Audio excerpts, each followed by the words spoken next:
ಎಲ್ಲರಿಗೂ ನಮಸ್ತೆ. ಶ್ರೀ ಪರಂಜ್ಯೋತಿ ಅಮ್ಮ ಭಗವಾನ್ ಶರಣಂ. ಶ್ರೀ ಪರಂಜ್ಯೋತಿ ಏಕತ್ವ ಸತ್ಸಂಗಕ್ಕೆ ಸುಸ್ವಾಗತ. ಈಗ ನಾವು ಮೊದಲು ಮೂಲಮಂತ್ರವನ್ನು ಜಪಿಸುವ. ಶ್ರೀ ಪರಂಜ್ಯೋತಿ ಅಮ್ಮ ಭಗವಾನ್ ಅವರ ದೈವಿಕ ಇರುವಿಕೆಯನ್ನು ಆಹ್ವಾನಿಸುವ. ಎಲ್ಲರೂ ಕಣ್ಣನ್ನು ಮುಚ್ಚಿ 2 ಕೈಗಳ ನಮಸ್ಕಾರ ಮೊದಲಿಟ್ಕೊಳ್ತಾ 3 ಬಾರಿ ಮೂಲಮಂತ್ರವನ್ನು ಮಾಡುವ.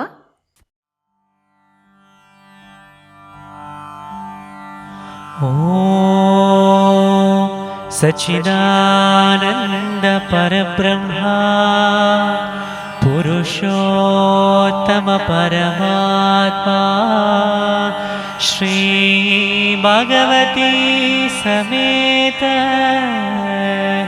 श्री भगवते नमः.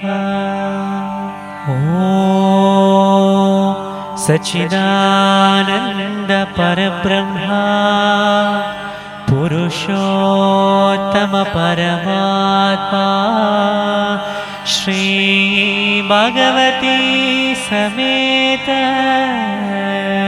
श्री भगवते नमः.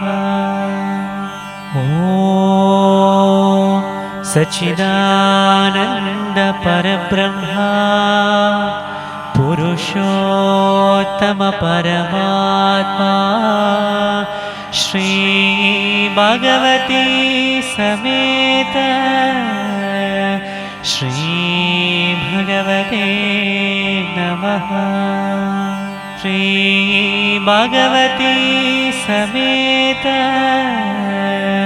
श्री भगवते नमः. श्री भगवती समेत श्री भगवते नमः.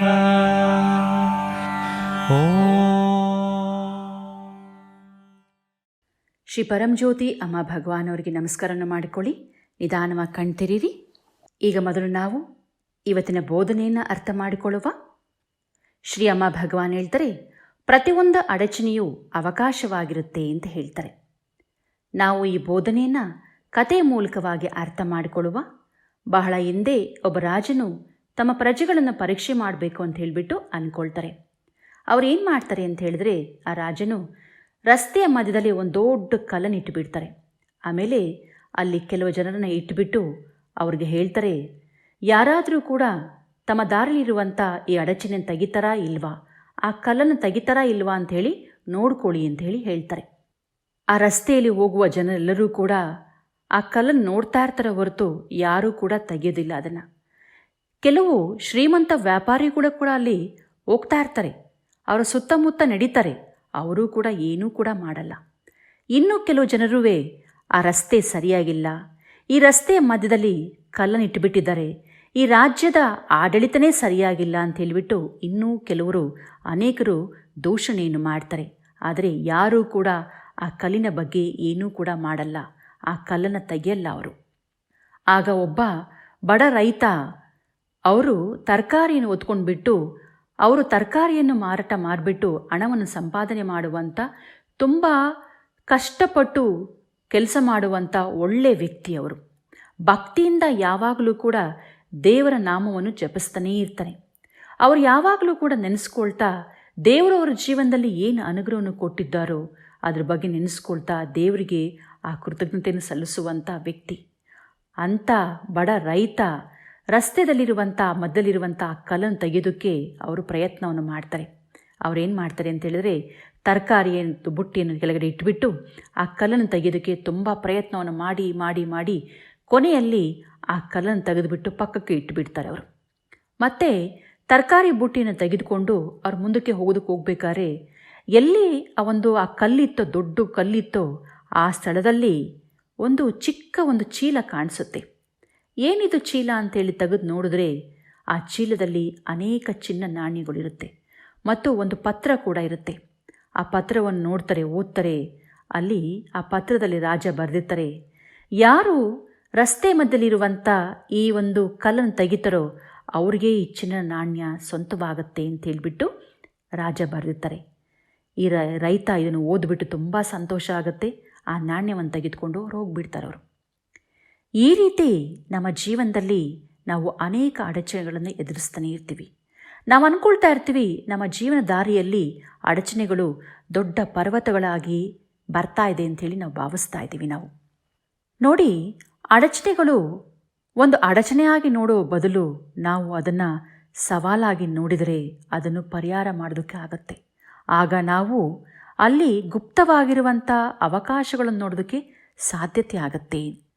ನೀವು ಅದನ್ನು ಸವಾಲುಗಳಾಗಿ ನೋಡಿ, ಅದನ್ನು ಅಡಚಣೆಯಾಗಿ ನೋಡಬೇಡಿ. ಯಾವಾಗ ಸವಾಲುಗಳು ಇದೆ ಅಂಥೇಳಿ ನೋಡಿದಾಗ ಅಡಚಣೆ ಆಗುವುದಿಲ್ಲ ಅದು. ಆಗ ವಿಷಯಗಳನ್ನು ಭಿನ್ನವಾಗಿ ನೋಡಲು ಮತ್ತು ಭಿನ್ನವಾಗಿ ಯೋಚಿಸಲು ಮತ್ತು ಸಮಸ್ಯೆಗಳನ್ನು ಪರಿಹಾರ ಮಾಡೋದಕ್ಕೆ ಇದು ನಮಗೆ ಅವಕಾಶ ಮಾಡುತ್ತೆ. ನಮ್ಮ ಜೀವನದಲ್ಲಿ ತುಂಬ ಅಡಚಣೆಗಳು ಆಶೀರ್ವಾದವಾಗಿ ಬರುತ್ತೆ. ಆಶೀರ್ವಾದವಾಗಿ ಬರ್ತಾ ಇದೆ ಅಂಥೇಳಿ ಅದನ್ನು ಕಂಡುಕೊಂಡಾಗ ಆಗ ನಾವು ತುಂಬ ಸೃಜನಾತ್ಮಕವಾಗಿ ಮತ್ತು ಯಶಸ್ವಿ ಆಗ್ಬೋದು ಅಂಥೇಳಿ ಶ್ರೀ ಅಮ್ಮ ಭಗವಾನ್ ತಿಳಿಸ್ತಾ ಇದ್ದಾರೆ ನಮಗೆ. ಇವಾಗ ನಾವು ಮುಂದಿನ ಭಾಗವನ್ನು ನೋಡುವ. Build Bharat by building your self. ನೀವು ನಿರ್ಮಾಣವಾಗುವ ಮೂಲಕ ಭಾರತವನ್ನು ನಿರ್ಮಿಸಿ. ನಮ್ಮೆಲ್ಲರೂ ಕೂಡ ಗೊತ್ತು, ನಮ್ಮ ಜೀವನವನ್ನು 10 ಪ್ರೋಗ್ರಾಮ್ ನಿಯಂತ್ರಣವನ್ನು ಮಾಡ್ತಾ ಇದೆ ಅಂಥೇಳಿ. ನಮ್ಮ ಪ್ರೋಗ್ರಾಮ್ ಬದಲಾವಣೆ ಆಗಬೇಕಂತೇಳಿದ್ರೆ ನಾವು ನಮ್ಮ ಕೋಶಗಳ ಮೇಲೆ ಕೆಲಸ ಮಾಡಿಕೊಳ್ಬೇಕು. ಈ ದಿನ ಕೊನೆಯ 2 ಕೋಶಗಳನ್ನು ನೋಡುವ. ಅದು ಜ್ಞಾನಮಯ ಕೋಶ, ಆನಂದಮಯ ಕೋಶ. ಈ ವಾರ ಎಲ್ಲ ಕೂಡ ನಾವು ನೋಡಿದ್ವಿ ಹೇಗೆ 1500 ವರ್ಷಗಳ ಕಾಲ ಭಾರತವು ಈ ಜಗತ್ತನ್ನು ಹೇಗೆ ಮುಂದೆ ನಡೆಸ್ತಾ ಇತ್ತು ಎಂದ್ರ ಬಗ್ಗೆ ನಾವು ನೋಡಿದ್ವಿ. ಹೇಗೆ ಶಕ್ತಿ ಬಿಂದು ಭಾರತದ ಮೇಲೆ ಹೊಡಿತಾ ಇರುವ ಹಾಗೆ ಆ ಸಮಯದಲ್ಲಿ ಇದು ಬಹಳಷ್ಟು ಆವಿಷ್ಕಾರಗಳು ಮತ್ತು ಆವಿಷ್ಕಾರಗಳ ಅವಧಿಯಾಗಿತ್ತು. ಮತ್ತು ಆ ಅವಧಿಯಲ್ಲಿ ಭಾರತವು ಹೆಚ್ಚಿನ ಸಮೃದ್ಧಿಯಾಗಿತ್ತು. ಭಾರತವು ಎಲ್ಲ ಕ್ಷೇತ್ರದಲ್ಲೂ ಕೂಡ ಜಗತ್ತಿಗೆ ಭವ್ಯವಾದ ಕೊಡುಗೆಗಳನ್ನು ನೀಡುತ್ತಾ ಇತ್ತು. ಅವರು ಅದನ್ನು ಹೇಗೆ ನಿರ್ವಹಿಸಿದ್ರು? ಅದನ್ನು ಪ್ರಾಚೀನ ಭಾರತದಲ್ಲಿ ಜನರು ಹೆಚ್ಚಿನ ಊದುವ ಸ್ಥಿತಿಯಲ್ಲಿ, ಆ ಚೈತನ್ಯ ಸ್ಥಿತಿಯಲ್ಲಿ ಇದ್ದರು. ಅವರು ಬ್ರಹ್ಮಾಂಡದ ಬಗ್ಗೆ ಅರ್ಥ ಮಾಡಿಕೊಳ್ಳೋದೇ ತುಂಬ ಭಿನ್ನವಾಗಿತ್ತು. ವಾಸ್ತವವಾಗಿ ಪಾಶ್ಚಾತ್ಯ ಜಗತ್ತಿನಲ್ಲಿ ಸಂಭವಿಸಿದ ಅನೇಕ ಆವಿಷ್ಕಾರಗಳನ್ನು ನಮ್ಮ ಪ್ರಾಚೀನ ಗ್ರಂಥಗಳಲ್ಲಿ ಈಗಾಗಲೇ ಉಲ್ಲೇಖನೆ ಆಗಿದೆ. ಅವರು ಉತ್ತಮ ಮಟ್ಟದ ಚೈತನ್ಯದ ಜೊತೆಗೆ ಆ ಜನರು ತಮ್ಮ ದೇವರೊಂದಿಗೆ ತುಂಬ ಪ್ರಬಲವಾಗಿರುವಂಥ ಸಂಪರ್ಕ ಕೂಡ ಇತ್ತು. ಅವರು ಶ್ರೇಷ್ಠವಾದ ದಿವ್ಯ ಜ್ಞಾನವಂತರಾಗಿದ್ದರು ಅವರು. ಮತ್ತು ಅನೇಕ ವಿಷಯಗಳ ಬಗ್ಗೆ ಅವರಿಗೆ ದಿವ್ಯ ಪ್ರಕಾಶಗಳು ಕೂಡ ಬರ್ತಾ ಇತ್ತು. ಏಕೆ ಅಂತೇಳಿದ್ರೆ ಅವರು ತುಂಬ ಗಾಢವಾಗಿರುವಂಥ ದೇವರ ಜೊತೆಗೆ ಸಂಪರ್ಕದಲ್ಲಿದ್ದರು. ಆದ್ದರಿಂದ ಅವರಿಗೆ ಒಂದು ದಿವ್ಯ ಕೋಣೆಗಳು ಕೂಡ ಅವರಿಗೆ ತೆರೆದಿತ್ತು. ಅವರಿಗೆ ಮಿಸ್ಟಿಕಲ್ ಡೈಮೆನ್ಷನ್ ಕೂಡ ಓಪನ್ ಆಗಿತ್ತು ಅವರಿಗೆ. ಆದ್ದರಿಂದ ಅವರು ಬ್ರಹ್ಮಾಂಡದ ರಹಸ್ಯದಲ್ಲಿ ಪ್ರವೇಶ ಕೂಡ ಮಾಡ್ತಾಯಿದ್ರು. ಅವರು ತುಂಬ ಶಕ್ತಿಯುತವಾಗಿರುವಂಥ ಅಂತರ್ಯಾಮಿಯಾಗಿ ದೇವರು ಅವರಿಗೆ ಮಾರ್ಗದರ್ಶನವನ್ನು ನೀಡ್ತಾ ಇದ್ರು.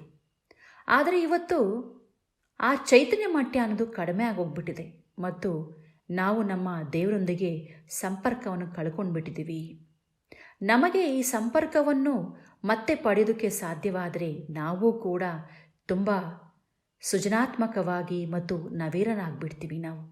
ನಾವು ಕೂಡ ಶ್ರೇಷ್ಠವಂತರಾಗ್ತೀವಿ ಮತ್ತು ಈ ದೇಶ ಕೂಡ ಶ್ರೇಷ್ಠವಾಗತ್ತೆ.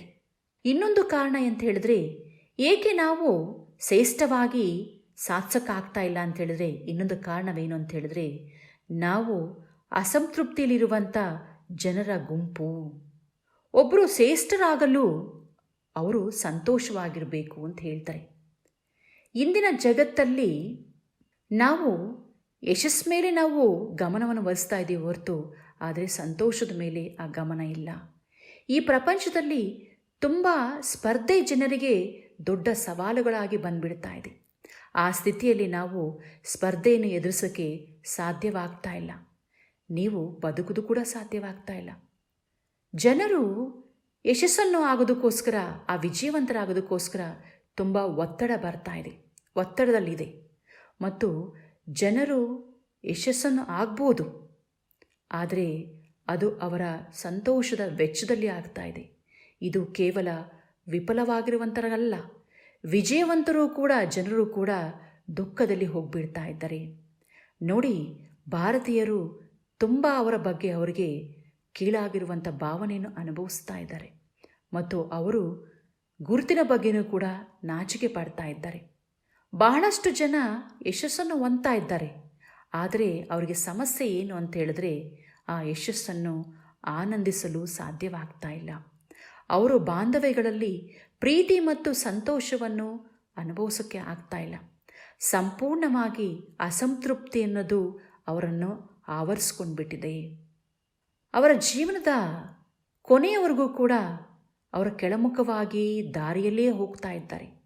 ಅವರು ಯಶಸ್ಸನ್ನು ಹೊಂದಿದ್ರೂ ಕೂಡ, ಯಶಸ್ಸು ಅವರಿಗೆ ಬಂದರೂ ಕೂಡ ಅದು ಅಲ್ಪಕಾಲವಾಗಿರುತ್ತೆ ಅದು, ಮತ್ತು ಅಂತಿಮವಾಗಿ ಅವರು ಅಂತ್ಯವನ್ನು ಮಾಡ್ಕೊಂಡು ಬಿಡ್ತಾರೆ. ಅದಕ್ಕೆ ನಾವು ಶ್ರೇಷ್ಠರಾಗಬೇಕು ಅಂತ ಹೇಳಿದ್ರೆ ನಾವು ಸಂತೋಷವಾಗಿರಬೇಕು. ಇವಾಗೆಲ್ಲರೂ ಕೂಡ ಹಾಗೆ ಕಣ್ಣನ್ನು ಮುಚ್ಚಿ ಅವಲೋಕನೆ ಮಾಡುವ. ನೋಡಿ, ಅವಲೋಕನೆ ಮಾಡಿ ನಿಜವಾಗಿ ಕೂಡ ನಿಮಗೆ ದೇವರೊಂದಿಗೆ ನಿಮಗೆ ಗಾಢವಾಗಿರುವಂಥ ಸಂಪರ್ಕ ಇದೆಯಾ? ಪ್ರಬಲವಾಗಿರುವಂಥ ಒಂದು ಸಂಪರ್ಕ ಇದೆಯಾ? ನೀವು ಕೂಡ ನಿಮ್ಮ ಜೀವನದಲ್ಲಿ ಸಂತೋಷವಾಗಿದ್ದೀರಾ? ಎಲ್ಲರೂ ಕಣ್ಣನ್ನು ಮುಚ್ಚಿ ಅವಲೋಕನೆಯನ್ನು ಪ್ರಾರಂಭಿಸಿ.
ನಿಧಾನವಾಗಿ ಕಣ್ತೆರಿತೀರ.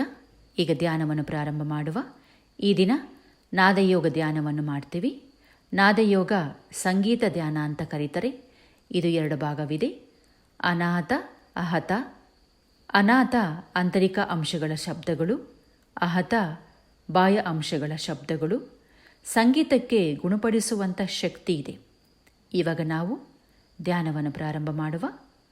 ಎಲ್ಲರೂ ಕೂಡ ನಿಶಬ್ದವಾಗಿರುವಂಥ ಸ್ಥಳದಲ್ಲಿ ಕೂತ್ಕೊಳ್ಳಿ. ಚಾಪೆ ಮೇಲೆ ಕೂತ್ಕೊಳ್ಳಿ. ಆರಾಮಾಗಿ ಸುಖಾಸನದಲ್ಲಿ ಕೂತ್ಕೊಳ್ಬೋದು, ಪದ್ಮಾಸನದಲ್ಲಿ ಕೂತ್ಕೊಳ್ಬೋದು, ವಜ್ರಾಸನದಲ್ಲಿ ಕೂತ್ಕೊಳ್ಬೋದು. ನೀವು ಚೇರ್ ಮೇಲೆ ಕೂತ್ಕೊಂಡಿದ್ರೆ ನಿಮ್ಮ ಕಾಲು ಭೂಮಿಗೆ ಸ್ಪರ್ಶವನ್ನು ಮಾಡಬಾರ್ದು. ಆ ರೀತಿಯಲ್ಲಿ ಕೂತ್ಕೊಳ್ಳಿ. ಕಣ್ಣನ್ನು ಮುಚ್ಚಿ ನಿಮ್ಮ ಗಮನ ಶ್ವಾಸದ ಮೇಲೆ ಇರಬೇಕು. ಆಳವಾಗಿ ಸಂಪೂರ್ಣವಾಗಿ ಶ್ವಾಸವನ್ನು ತೆಗೆದುಕೊಂಡು ಶ್ವಾಸವನ್ನು ಬಿಡಿ. ಧ್ಯಾನ ಮುದ್ರೆಯಲ್ಲಿ ನಿಮ್ಮ ಕೈಗಳನ್ನು ಇಟ್ಕೊಳ್ಳಿ. ಈ ಧ್ಯಾನ ಮುದ್ರೆ ಕೈಗಳನ್ನು ಇಟ್ಟುಕೊಂಡಾಗ ಏಕಾಗ್ರತೆ ಮತ್ತು ಒಳ್ಳೆಯ ಪ್ರಾಣಶಕ್ತಿ ಬರೋದಕ್ಕೆ ಸಹಾಯವನ್ನು ಮಾಡುತ್ತೆ. ಎಲ್ಲರೂ ಕಣ್ಣನ್ನು ಮುಚ್ಚಿ ಇಲ್ಲಿ ಮ್ಯೂಸಿಕ್ಕನ್ನು ಪ್ಲೇ ಮಾಡಿದಾಗ ಆ ಶಬ್ದದ ಮೇಲೆ ನಿಮ್ಮ ಗಮನ ಇರಿಸಬೇಕು. ಯಾರು ಕಣ್ತೆರಿಬಾರ್ದು. ಈಗ ಧ್ಯಾನವನ್ನು ಪ್ರಾರಂಭ ಮಾಡುವ.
ಓಂ ಶಾಂತಿ ಶಾಂತಿ ಶಾಂತಿ. ನಿಧಾನವಾಗಿ ಕಣ್ತೆರಿರಿ. ಇವಾಗ ನಾವು ಇನ್ನೊಂದು ಸಾಧನೆಯನ್ನು ಮಾಡುವ, ಬ್ರೇಕ್ ಥ್ರೂ ಸಾಧನೆಯನ್ನು ಮಾಡುವ. ನಾವು ಶ್ರೇಷ್ಠವಾಗಬೇಕು ಅಂತ ಹೇಳಿದ್ರೆ ನಾವು ಸಂತೋಷವಾಗಿರಬೇಕು. ಅದು ನಿಮಗೆ ಸಂತೋಷ ಕೊಡುವಂಥ ಆ ಶರೀರದ ಭಂಗಿಯಲ್ಲಿ ಕೂತ್ಕೊಳ್ಳಿ. ಈ ಸಾಧನೆ ಪ್ರತಿದಿನ ಮಾಡಿದಾಗ ನೀವು ಬ್ರೇಕ್ ಥ್ರೂಗೆ ಹೋದಾಗ ಆ್ಯಕ್ಷನ್ ಮೂಡಿಗೆ ಹೋಗ್ತೀರಾ. ಮತ್ತು ನಾವು ವಿಜಯವಂತರಾಗೋದಕ್ಕೆ, ಸಂತೋಷವಂತರಾಗೋದಕ್ಕೆ ಸಹಾಯವನ್ನು ಮಾಡುತ್ತೆ ಈ ಸಾಧನೆ. ನಮಗೆ ಸಂತೋಷ ಕೊಡುವಂಥ ಶರೀರ ಭಂಗಿಯಲ್ಲಿ ಕೂತ್ಕೊಳ್ಳಿ. ಇವೆಲ್ಲರೂ ಕೂಡ ಇವಾಗ ಕಣ್ಣನ್ನು ಮುಚ್ಚಿ ನಿಮ್ಮ ಮನಸ್ಸಿನಲ್ಲಿ ಈ ಚಾಂಟಿಂಗನ್ನು ಮಾಡ್ಬೋದು. ಇಲ್ಲ ಅಂತ ಹೇಳಿದ್ರೆ ನಿಮಗೆ ಹೊರಗಡೆ ಕೂಡ ಮಾಡ್ಬೋದು. ನೀವು ಈ ಚಾಂಟಿಂಗ್ ಏನು ಅಂತ ಹೇಳಿದ್ರೆ, ಜೈ ಬೋಲೋ ಶ್ರೀ ಪರಂ ಜ್ಯೋತಿ, ಜೈ ಬೋಲೋ ಶ್ರೀ ಪರಂ ಜ್ಯೋತಿ.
ಇವಾಗ ಹಾಗೆ ಎಲ್ಲರೂ ಕೂಡ ಕಣ್ಣನ್ನು ತೆರಿಬೇಡಿ, ಕಣ್ಣನ್ನು ಮುಚ್ಚಿ ಹಾಗೆ ಶ್ರೀ ಪರಂಜ್ಯೋತಿ ಅಮ್ಮ ಭಗವನೊಟ್ಟಿಗೆ ಪ್ರಾರ್ಥನೆ ಮಾಡ್ತೀರಾ.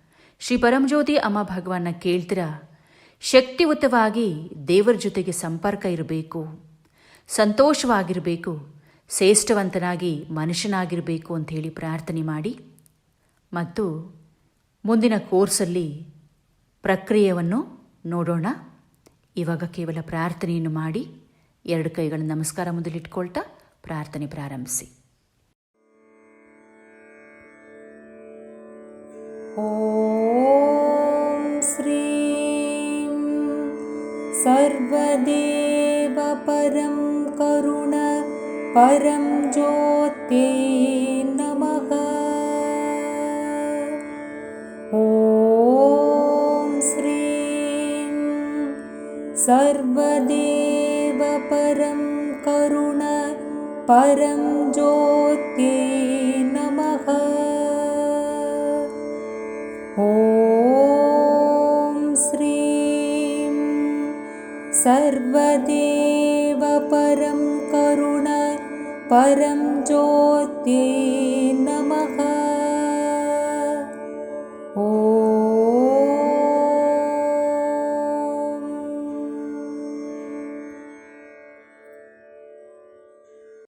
श्री परमज्योति अमा भगवान अनुगृहीतोस्मि.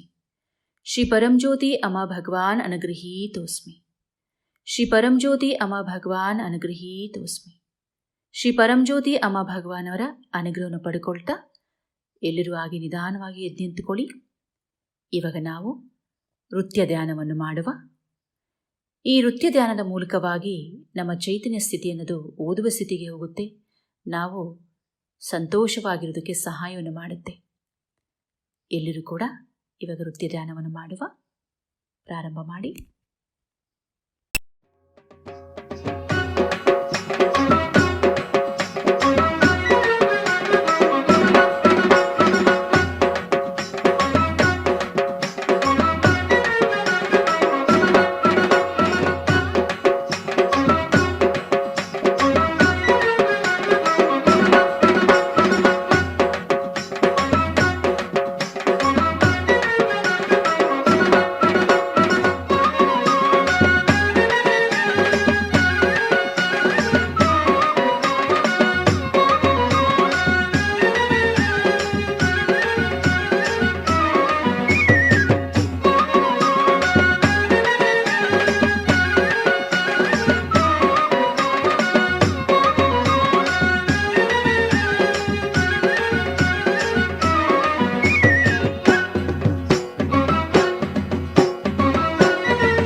ಜೈ ಬೋಲೋ ಶ್ರೀ ಪರಂಜ್ಯೋತಿ ಅಮ್ಮ ಭಗವಾನ್ ಕಿ ಜೈ.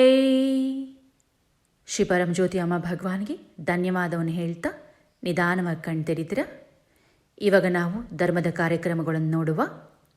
ಈ ಪ್ರೋಗ್ರಾಮು ನಮ್ಮ ಕನ್ನಡ ಯೂಟ್ಯೂಬ್ ಚಾನಲಲ್ಲಿ 24 ಗಂಟೆ ಕಾಲ ಇರುತ್ತೆ. ಮತ್ತೆ ಎಲ್ಲರೂ ಕೂಡ ಭಾಗವಹಿಸ್ಬೋದು. ನಾಳೆ ಆಲಯ ದರ್ಶನ ಇರುತ್ತೆ. 11:50ರಿಂದ 12:10 ಇರುತ್ತೆ. ಎಲ್ಲರೂ ಭಾಗವಹಿಸಿ ಅನುಗ್ರಹವನ್ನು ಪಡ್ಕೊಳ್ಳಿ. ಏಪ್ರಿಲ್ 29ನೇ ತಾರೀಕು, ಏಪ್ರಿಲ್ 30ನೇ ತಾರೀಕು ಸತ್ಸಂಗ ಇರಲ್ಲ. ಮತ್ತೆ ಸತ್ಸಂಗ ಮೇ 1ನೇ ತಾರೀಕಿರುತ್ತೆ, ಮೇ 1 ಇರುತ್ತೆ. ಐಶ್ವರ್ಯ ವರ ಇರುತ್ತೆ. ಎಲ್ಲರೂ ಕೂಡ ಅಟೆಂಡ್ ಮಾಡಿ, ಎಲ್ಲರಿಗೂ ಕೂಡ ಇನ್ಫಾರ್ಮೇಷನ್ ಪಾಸ್ ಮಾಡಿ. ಮೇ 2ನೇ ತಾರೀಕು ಮ್ಯಾನಿಫೆಸ್ಟ್ ಇರುತ್ತೆ. ಎಲ್ಲರೂ ಕೂಡ ರಿಜಿಸ್ಟ್ರೇಷನ್ ಮಾಡಿಕೊಳ್ತಾ ಅಟೆಂಡ್ ಮಾಡಿ. ನಿಮ್ಮ ಜೀವನದಲ್ಲಿ ಯಾವ ಕೋರಿಕೆಗಳು ತೀರಾದ ಮೇಲೆ ನೀವು ಶ್ರೀ ಅಮ್ಮ ಭಗವಾನ್ ಫೌಂಡೇಶನ್ ಇಂಡಿಯಾದಲ್ಲಿ ನೀವು ಕಾಣಿಕೆಗಳನ್ನು ಸಮರ್ಪಣೆಯನ್ನು ಮಾಡಬಹುದು. ನಮಸ್ತೆ. ಶ್ರೀಯ ಪರಂಜ್ಯೋತಿ ಅಮ್ಮ ಭಗವಾನ್ ಶರಣಂ.